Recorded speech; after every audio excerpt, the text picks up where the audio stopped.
Assalamualaikum warahmatullahi wabarakatuh. Perkenalkan, nama saya Verolina Noprianti Taha. Saya guru dari SDN 3 Talaga Jaya, calon guru penggerak angkatan 10. Sini saya akan melakukan diseminasi kepada guru-guru yang berada di SDN 3 Talaga Jaya. Untuk itu, mari saksikan diseminasi yang akan saya lakukan.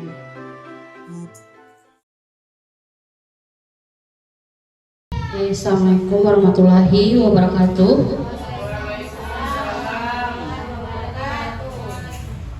Yang terhormat Ibu Kepala Sekolah, yang saya hormati staf dan guru, alhamdulillah puji syukur pada Allah Subhanahu wa Ta'ala karena dengan izinnya lah kita dapat berkumpul untuk pelaksanaan program saya hari ini. Tak lupa pula salawat serta salam kita hanturkan kepada junjungan kita Nabi Muhammad SAW. Semoga syafaatnya sampai pada kita semua. Amin.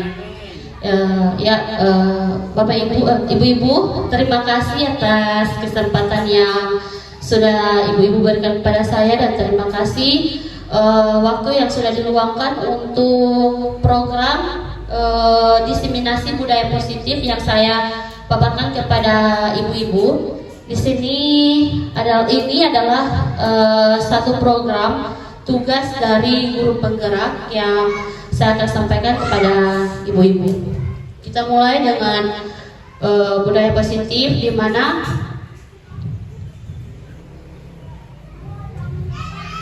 ya, ini materi yang akan saya paparkan hari ini. Yang pertama ada disiplin positif dan nilai kebajikan universal. Yang kedua ada teori motivasi hukuman, penghargaan dan restitusi. Ketiga, keyakinan kelas. Keempat, kebutuhan dasar manusia. Kelima, 5 posisi kontrol. Dan keenam, segitiga restitusi. Ya, saya mulai dengan budaya positif. Budaya positif merupakan perwujudan dari nilai-nilai atau keyakinan universal yang diterapkan di sekolah. Pentingnya budaya positif dapat menumbuhkan motivasi intrinsik dalam diri anak menjadi pribadi yang bertanggung jawab dan berbudi pekerti luhur serta berakhlak mulia. Ya, di sini disiplin positif dan nilai kebajikan universal. Ki Hajar Dewantara maupun Diani Gosen mengartikan disiplin sebagai bentuk kontrol diri, yaitu belajar untuk kontrol diri agar dapat mencapai suatu tujuan mulia. Tujuan mulia di sini mengacu pada nilai-nilai atau kebajikan yang universal. Salah satu nilai kebajikan yang ingin dicapai oleh setiap anak Indonesia yang kita kenal dengan profil pelajar Pancasila. Pasti ibu sudah tahu profil pelajar Pancasila ya? Ya, untuk menciptakan lingkungan yang positif, maka warga sekolah dan pemangku kepentingan perlu saling mendukung, menghayati dan menerapkan nilai-nilai kebajikan yang telah disepakati bersama. Adapun tujuan penerapan disiplin positif agar terbentuknya murid-murid yang berkarakter, berdisiplin, santun, jujur, peduli dan bertanggung jawab. Ya, ibu-ibu, ini adalah nilai-nilai kebajikan universal. Nilai-nilai kebajikan dari 3 institusi atau organisasi. Yang pertama ada profil pelajar Pancasila yang mencakup beriman, bertakwa kepada Tuhan yang Maha Esa dan berakhlak mulia. Yang kedua mandiri. Yang ketiga bernalar kritis. Keempat berkebinekaan global, bergotong royong dan kreatif. Kemudian yang kedua ada IBO Premier Years Program. Sikap murid di sini ada toleransi, rasa hormat, integritas, mandiri, menghargai, antusias, empati, keingintahuan, kreativitas, kerjasama, percaya diri dan komitmen.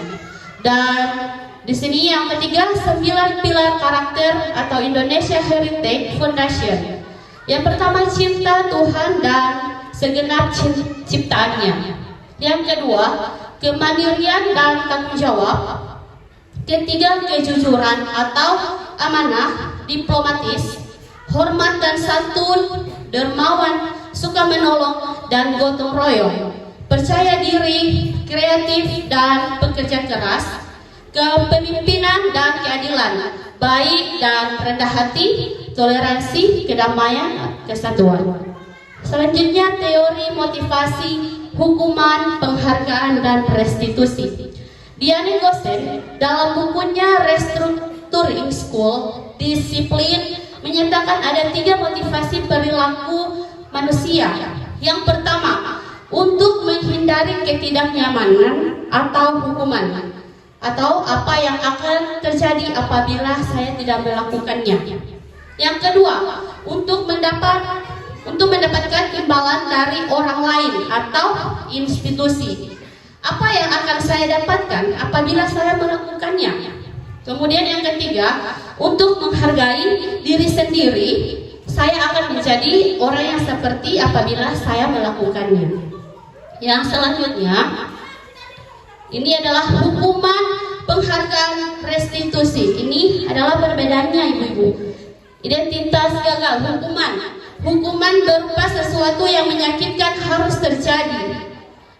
Konsekuensinya itu sesuatu yang harus terjadi. Restitusi yaitu restitusi merupakan pilihan. Sebentar saya akan jelaskan juga tentang restitusi. Kemudian tidak nyaman untuk murid, anak untuk jangka waktu panjang. Mungkin kita semua di sini termasuk adalah guru yang sering memberikan hukuman kepada anak-anak ya, ibu-ibu. Kemudian yang kedua, konsekuensi tidak nyaman untuk murid atau anak jangka pendek. Restitusi menguatkan untuk murid, anak dalam jangka panjang. Korban mendapatkan keadilan.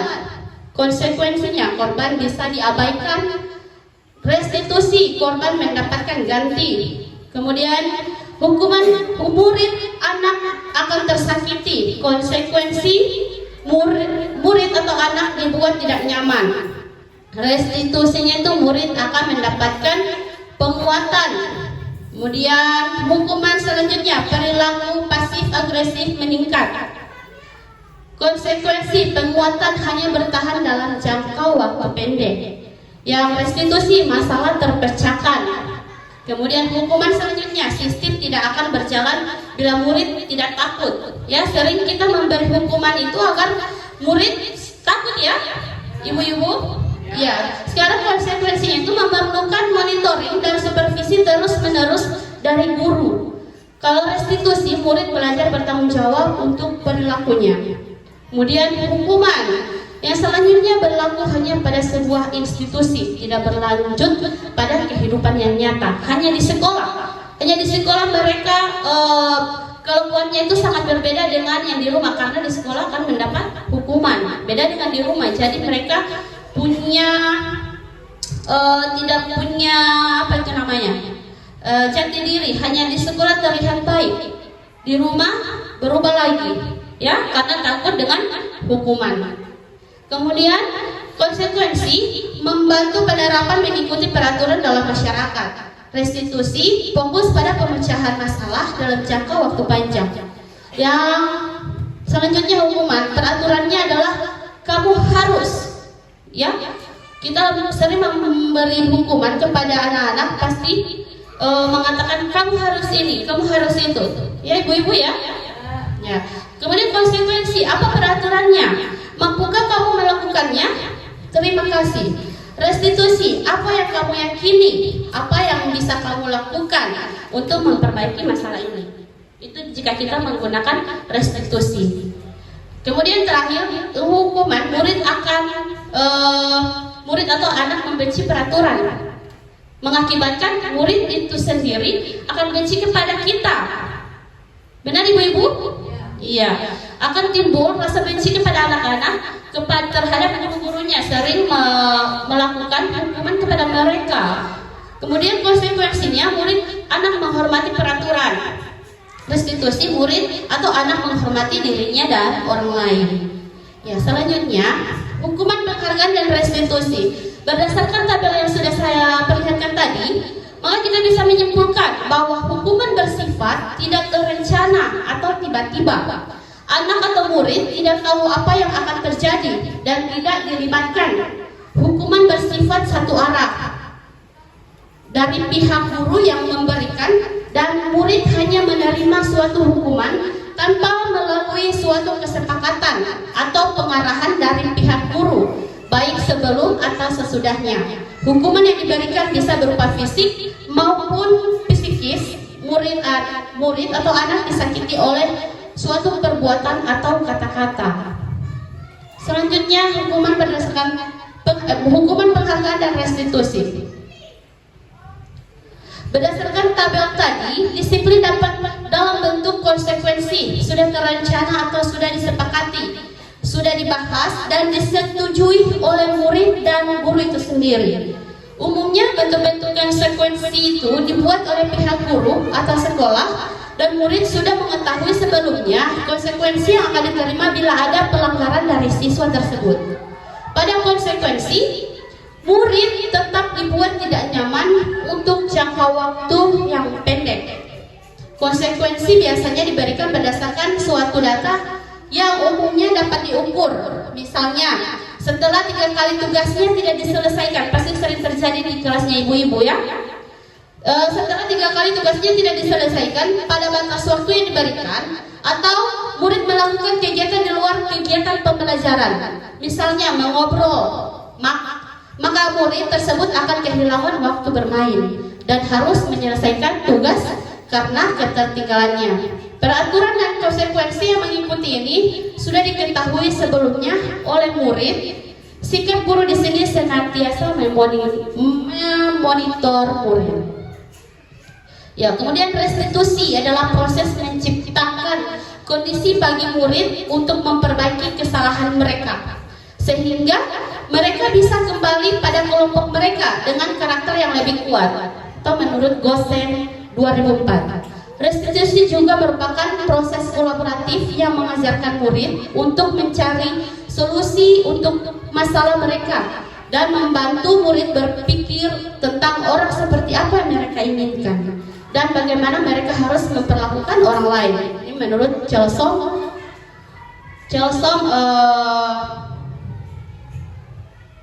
Gosen 1996. Ya, ini keyakinan kelas. Kira-kira saya ingin bertanya pada ibu-ibu, di dalam kelas kira-kira ibu-ibu menggunakan peraturan kelas atau keyakinan kelas? Peraturan. Iya, peraturan. Iya, kita kebanyakan masih menggunakan peraturan kelas. Di sini saya jelaskan dulu tentang keyakinan kelas. Yaitu keyakinan kelas meliputi keyakinan kelas bersifat lebih abstrak daripada peraturan yang lebih rinci dan konkret. Keyakinan kelas berupa pernyataan universal. Kemudian pernyataan keyakinan kelas senantiasa dibuat dalam bentuk positif. Keyakinan kelas hendaknya tidak terlalu banyak sehingga mudah diingat dan dipahami oleh semua warga kelas. Keyakinan kelas sebaiknya sesuatu yang dapat diterapkan di lingkungan tersebut. Semua warga kelas hendaknya ikut berkontribusi dalam pembuatan keyakinan kelas lewat kegiatan curah pendapat. Jadi kita harus melibatkan semua siswa, ibu-ibu. Kemudian bersedia meninjau kembali keyakinan kelas dari waktu ke waktu. Beda dengan peraturan kelas. Peraturan kelas itu mencantumkan larangan-larangan atau sanksi-sanksi yang dapat menciptakan yang kurang positif. Ya ibu, seperti kita banyak melarang dalam peraturan kelas tersebut, ya. Kira-kira ibu-ibu di sini saya punya 2 kesepakatan kelas ini. Kira-kira manakah yang merupakan keyakinan kelas? Gambar A atau gambar B? Ya, gambar. Kira-kira ada ibu-ibu yang bisa menjelaskan kenapa ibu-ibu sampai memilih keyakinan kelas ini merupakan gambar B?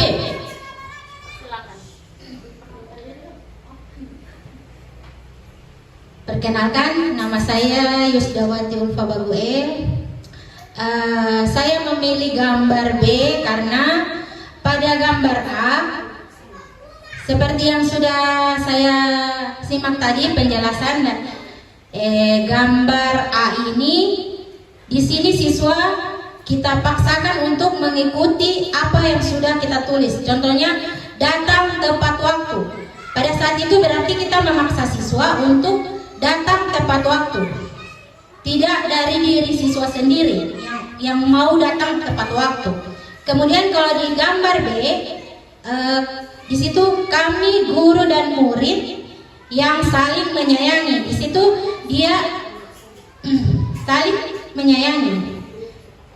Ya, di situ guru dan murid punya kesepakatan bersama untuk saling menyayangi. Jadi dari diri sendiri dia bisa tumbuh rasa saling menyayangi antara dia dan guru. Terima kasih. Ya, terima kasih Bu Ulfa. Ya, jadi untuk keyakinan kelas dari gambar A dan gambar B ini bisa kita lihat bahwa keyakinan kelas ini berada pada gambar B.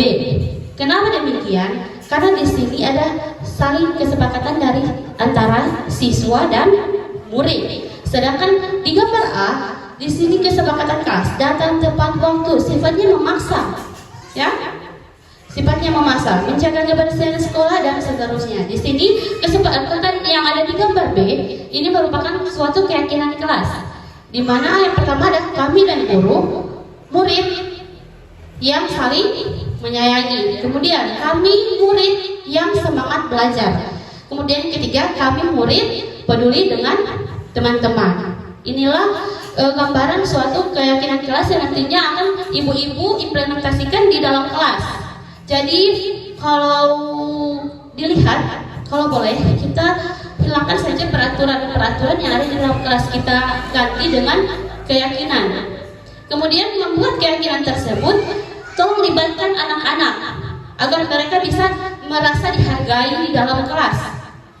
Hargai pendapat mereka, ditulis, nanti guru itu sendiri yang menyimpulkan apa yang menjadi keyakinan di dalam kelas tersebut. Kemudian ibu-ibu, keyakinan kelas dibuat, dipajang di dalam kelas. Bukan hanya sekedar memajang saja, tapi ibu-ibu harus setiap masuk di dalam kelas itu harus menanyakan kepada setiap siswa setiap harinya agar mereka tidak lupa keyakinan kelas apa kira-kira yang sudah mereka buat dan yang nantinya tidak akan mereka langgar. Kemudian bukan hanya sekedar itu saja, semoga keyakinan kelas yang nanti ibu-ibu buat bisa diimplementasikan setiap hari di dalam kelas ibu-ibu. Ya, oke, lanjut. Kebutuhan dasar manusia. Kita masuk pada kebutuhan dasar manusia. Kebutuhan dasar manusia, kebutuhan bertahan hidup atau survival adalah kebutuhan yang bersifat fisiologis untuk bertahan hidup, misalnya kesehatan, rumah, makanan. Kebutuhan biologis sebagai bagian dari proses reproduksi termasuk kebutuhan untuk tetap bertahan hidup. Ini kebutuhan dasar manusia, ibu. Kita di sini ada kasih sayang dan rasa terima. Kemudian penguasaan, kesenangan dan kebebasan. Ya, saya jelaskan dari kasih sayang dan rasa diterima.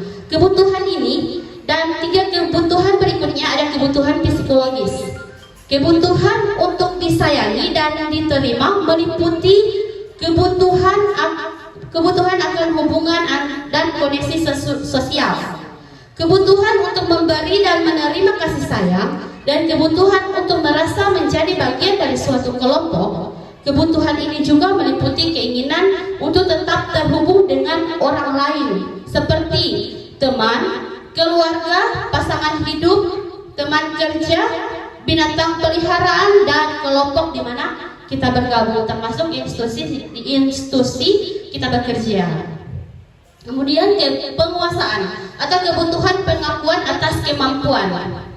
Kebutuhan ini berhubung dengan kekuatan untuk mencapai sesuatu, menjadi kompeten, menjadi terampil, diakui atas prestasi dan keterampilan kita, didengarkan dan memiliki rasa harga diri. Kebutuhan ini meliputi keinginan untuk dianggap berharga, ya. Bisa membuat perbedaan, bisa membuat pencapaian, kompeten, diakui dan dihormati. Ya, selanjutnya kebebasan atau kebutuhan akan pilihan. Kebutuhan untuk bebas adalah kebutuhan akan kemandirian otonomi, memiliki pilihan dan mampu mengendalikan arah hidup seseorang. Anak-anak dengan kebutuhan kebebasan yang tinggi menginginkan pilihan, Mereka perlu banyak bergerak, suka mencoba-coba, tidak terlalu terpengaruh orang lain dan sedang mencoba hal yang baru dan menarik. Kemudian kesenangan, kebutuhan untuk merasa senang. Ya, kebutuhan akan kesenangan adalah kebutuhan untuk mencari kesenangan, bermain dan tertawa, seperti yang saya bacakan tadi yang terjadi di dalam kelas ibu-ibu. Anak-anak dengan kebutuhan dasar kesenangan yang tinggi biasanya ingin menikmati apa yang dilakukan. Mereka juga bisa berkonsentrasi tinggi saat mengerjakan hal yang disenangi. Mereka suka permainan dan suka mengoleksi barang, suka bergurau, suka melucu dan menggemaskan. Bahkan saat mereka bertingkah laku buruk, mereka masih terlihat lucu karena masih anak-anak ibu-ibu. Ya, kemudian yang budaya positif yang selanjutnya itu 5 posisi kontrol. Di sini ada penghukum, pembuat orang merasa bersalah, teman, pemantau, dan manajer. Oke, selanjutnya 5 posisi kontrol, motivasi. Di sini ada guru berbuat, penghukum, menghardik, menunjuk-nunjuk, menyakiti dan menyindir.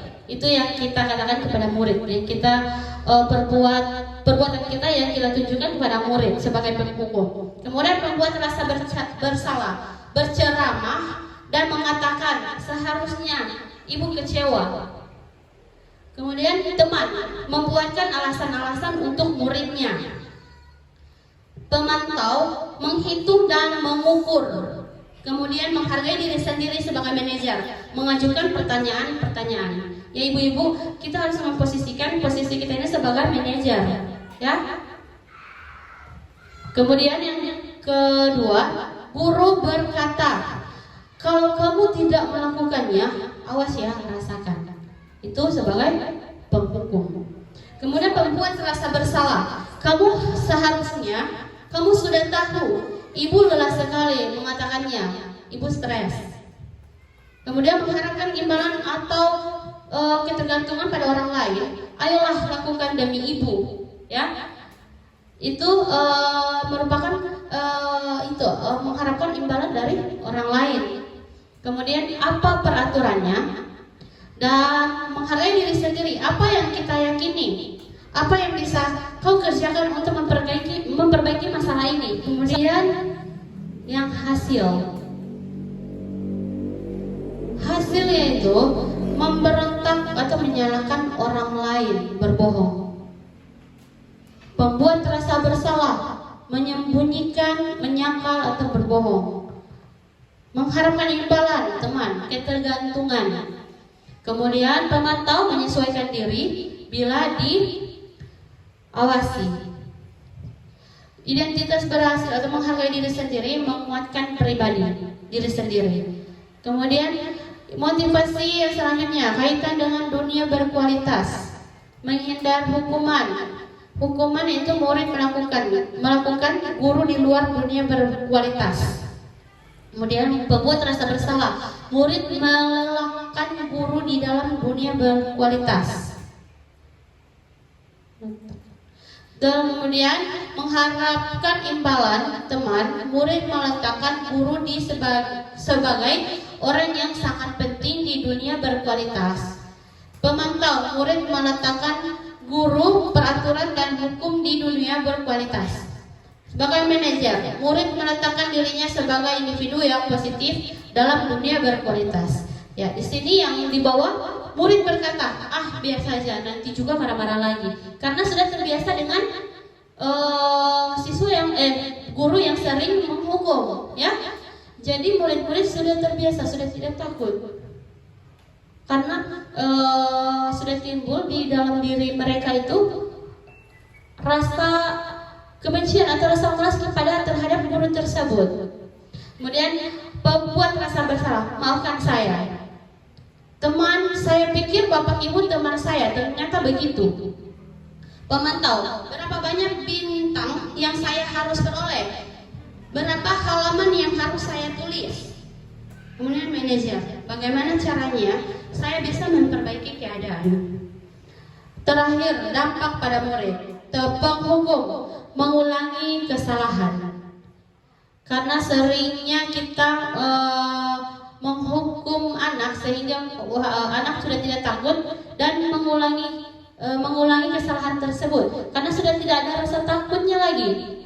Sering dihukum terus dan sudah istilahnya ini siswa sudah kebal. Kemudian membuat rasa bersalah, merasa rendah diri, mengharapkan imbalan atau ketergantungan pada orang lain, teman, lemah, tidak mandiri atau tergantung. Pemantau, menitik beratkan pada sanksi atau hadiah untuk dirinya.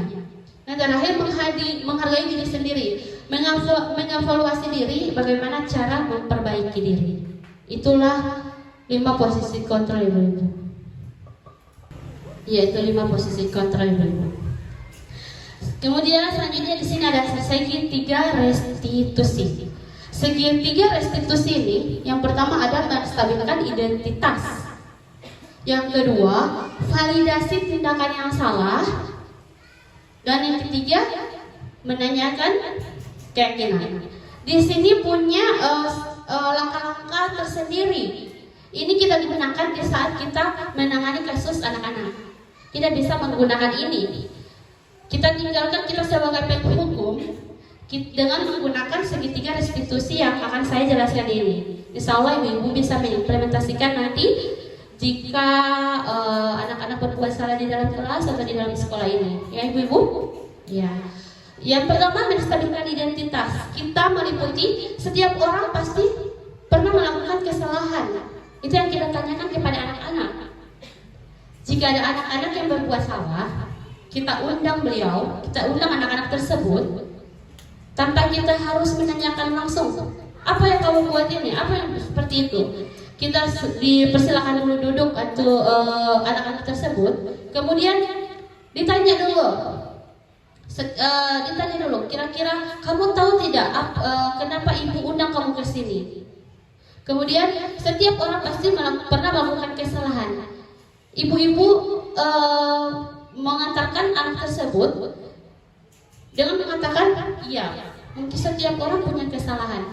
Ibu-ibu bisa menjadi contoh, seperti ibu juga pernah melakukan kesalahan seperti kamu. Tapi, tanpa harus memberi hukuman pada anak tersebut. Jadi, kamu bukan satu-satunya yang pernah melakukan ini. Kita bisa menunjukkan, ibu juga pernah melakukan ini. Ibu juga kalau kesal, pasti akan seperti ini, seperti kamu. Jadi dia merasa dihargai, merasa tidak langsung disalahkan. Ya. Kemudian validasi tindakan yang salah. Kamu tentu punya alasan. Kita jangan lupa menanyakan.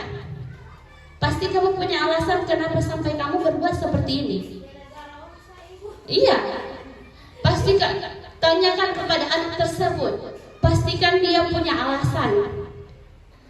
Jangan kita langsung menyalahkan anak tersebut.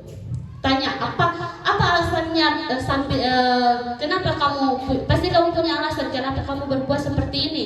Pasti kamu punya alasan kenapa kamu memukul dia. Kemudian, adakah cara yang lebih efektif untuk mendapatkan apa yang kamu butuhkan? Tanyakan kepada siswa. Kira-kira ada cara lain yang untuk kamu buat selain memukul?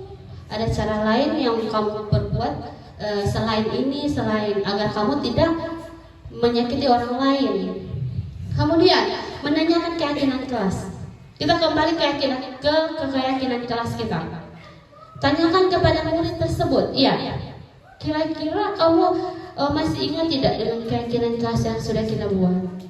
Tanyakan kembali kepada anak tersebut. Jika anak tersebut mengatakan masih ingat, disuruh sebut kira-kira dia melanggar keyakinan yang apa? Ya, contohnya keyakinan yang pertama seperti apa itu keyakinan pertama? Kamu ingin menjadi orang yang seperti apa? Tanya kembali, kira-kira kamu masih ingin berbuat seperti ini?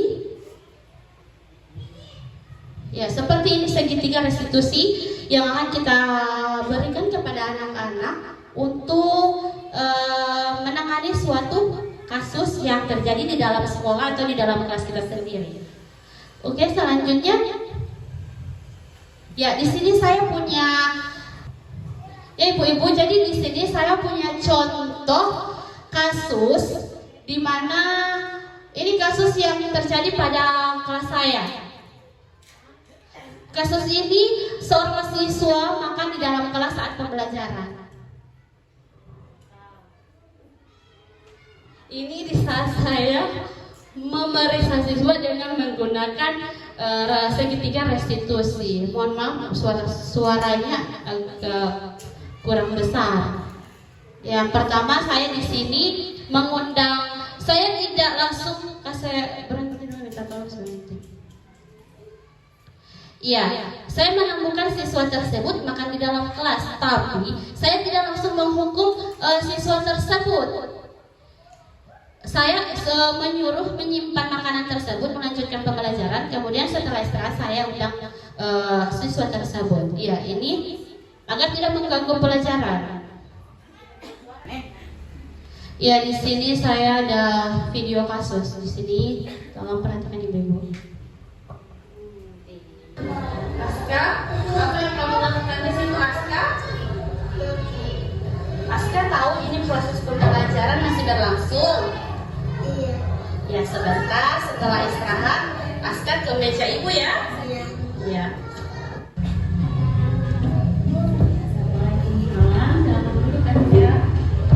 Aska, kira-kira Aska tahu tidak kenapa ibu undang Aska ke sini? Menurut Aska, makan di kelas merupakan perbuatan yang salah atau tidak? Sebenarnya makan di kelas tidak salah. Itu pun jika Aska makan, tapi kita harus tahu waktu dan tempat kita makan ya. Pasti Aska punya alasan kenapa makan di kelas.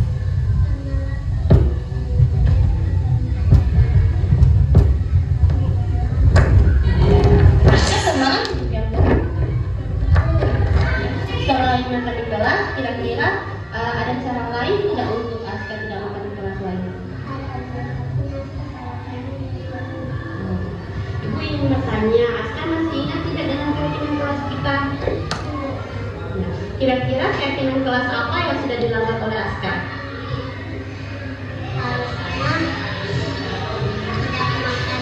Keyakinan kelas apa yang Aska langgar? Iya, tidak makan meja pelajaran. Jadi kedepannya apa yang Aska akan perbaiki untuk tidak makan di kelas lagi?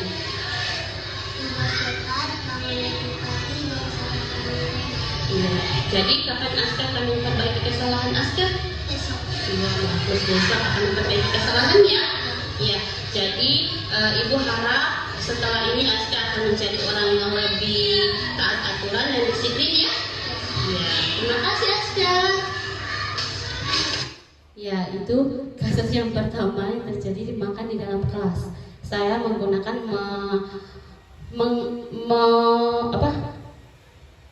menangani kasus tersebut dengan menggunakan segitiga restitusi. Kemudian saya punya kasus yang kedua lagi. Di sini ada anak yang terlambat masuk di dalam kelas sementara pembelajaran sudah dimulai. Ya, tolong kasus yang kedua.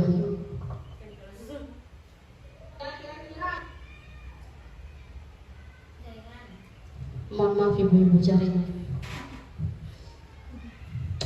Saya mau bertanya. Aulia, duduk saja nanti sebentar. Setelah istirahat kamu ke meja ibu ya. Iya.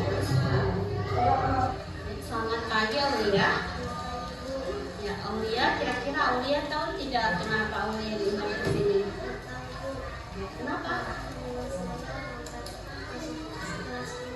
Ya, kira-kira terlambat masuk kelas merupakan perbuatan yang salah tidak? Nah, Aulia ibu juga pernah melakukan kesalahan seperti Aulia. Jadi, mari kita sama-sama selesaikan masalah ini ya. Nah, Aulia pasti punya alasan kenapa terlambat masuk kelas.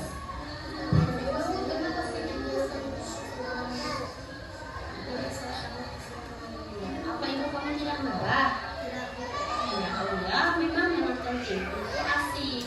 Tapi jika kamu menonton sampai hari malam itu akan merugikan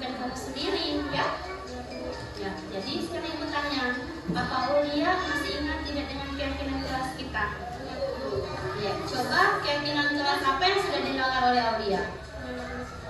Ya, terlambat masuk kelas.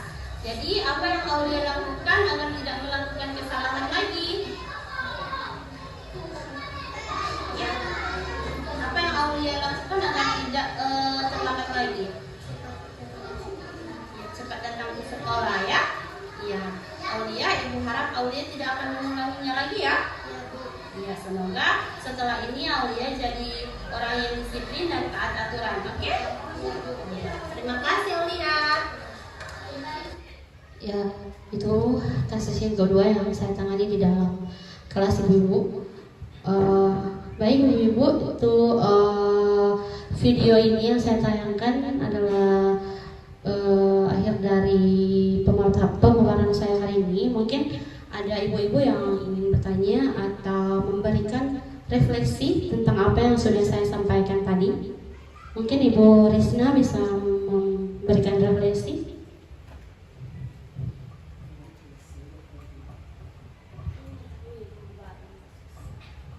Ya, terima kasih atas kesempatan yang diberikan kepada saya untuk refleksi dalam pemaparan ini.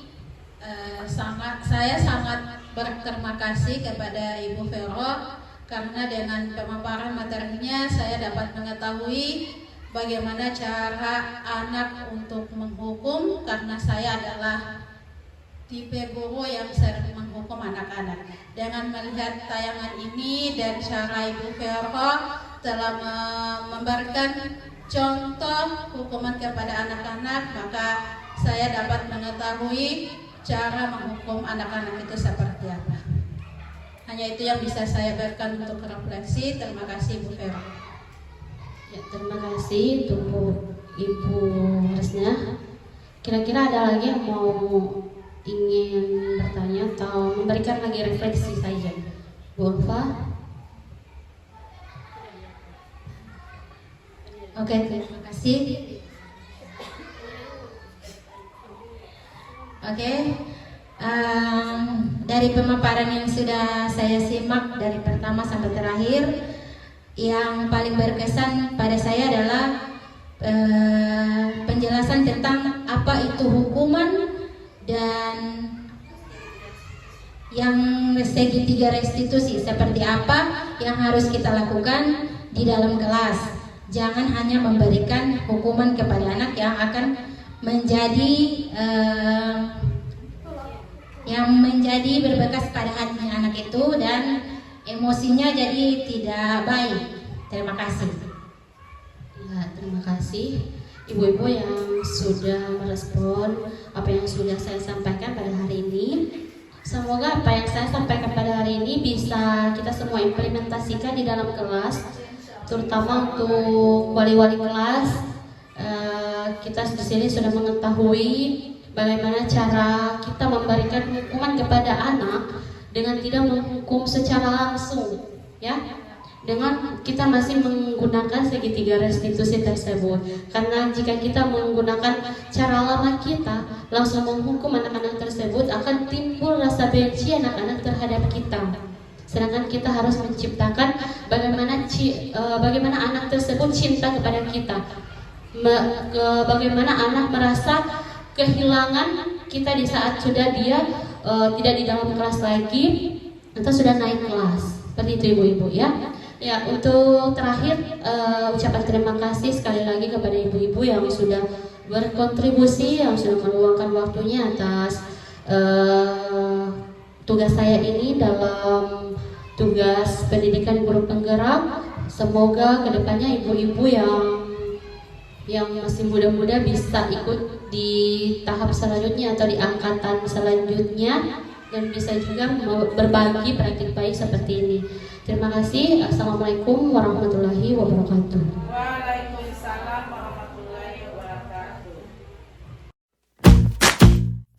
Ya, terima kasih. Itulah hasil diseminasi yang saya lakukan pada guru-guru SDN 3 Talaga Jaya. Selanjutnya saya akan menampilkan dokumentasi di mana saya membuat kesepakatan kelas bersama siswa yang ada di kelas 1 di SDN 3 Talaga Jaya.